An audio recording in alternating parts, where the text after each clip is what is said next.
Dans toute mon enfance, pas de pratique religieuse, sauf quelques événements. Nous avons été à Lourdes. Quant à moi, j'ai un caractère plutôt renfermé, pas très causant, plutôt sérieux et intellectuel. Je me souviens d'un voyage que j'ai fait en Suisse. Je suis allé à Lausanne. Il faisait froid dimanche matin. Il se trouve que dans ma famille, on avait quand même l'habitude, lorsqu'on visitait une ville, d'aller visiter ou la cathédrale ou l'église du coin.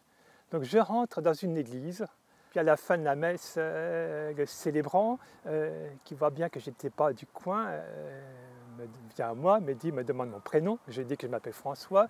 Il me dit « Dieu te bénisse François ». Alors, c'est la première fois que j'entends cette parole et que quelqu'un me parle à moi pour quelque chose qui ne soit pas uniquement du nécessaire. J'en suis retourné tout chose de cette rencontre. Ensuite, comme je ne savais pas quoi faire de mes vacances de Pâques, à la sortie de Sciences Po, il y a un jeune qui distribue des tracts pour une semaine en Espagne. Je vais à une première réunion, c'était un groupe de jeunes à la basilique du Sacré-Cœur de Montmartre, à Paris. Et quand je suis arrivé à la réunion, je me suis dit dans quoi je suis tombé. Et donc on embarque le samedi dans le train pour aller en Espagne et tout de suite le prêtre attaque la prière, il commence par parler, un prêtre plein de feu et plein d'enthousiasme. Je découvre tout au fur et à mesure et je trouve ça de plus en plus intéressant, à la fois le prêtre, les échanges avec les jeunes, les visites d'église et tout ça. Le vendredi saint, c'est la première fois, on nous propose de jeûner le vendredi, la première fois que je le fais volontairement, ce qui était pour moi un effort parce que j'aime pas sauter un repas, et première confession. Et arrive le samedi saint, on arrive à Saint-Jacques-de-Compostelle, la cérémonie de Pâques, j'ai eu la certitude intérieure que le Christ Jésus est vivant et ressuscité.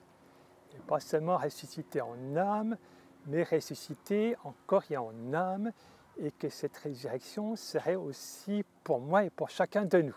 Ça m'a mis dans la joie, j'avais enfin une espérance, parce que comme je ne croyais en rien, et que pour moi, après la mort, il n'y avait plus rien, je ne savais pas quoi faire de ma vie, et le fait de rencontrer des jeunes et un groupe constitué, je me suis mis en marche.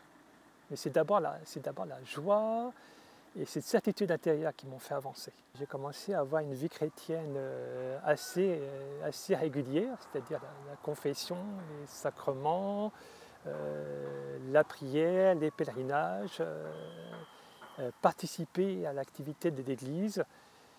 Et ça a aussi changé, je m'en suis rendu compte, ma manière peu à peu, ma manière de travailler, d'agir, de m'ouvrir aux autres, d'oser sortir de ma coquille. C'est un changement qui est toujours en cours en fait. Il y a toujours une conversion en cours et ce n'est pas toujours facile de changer ma vieille nature.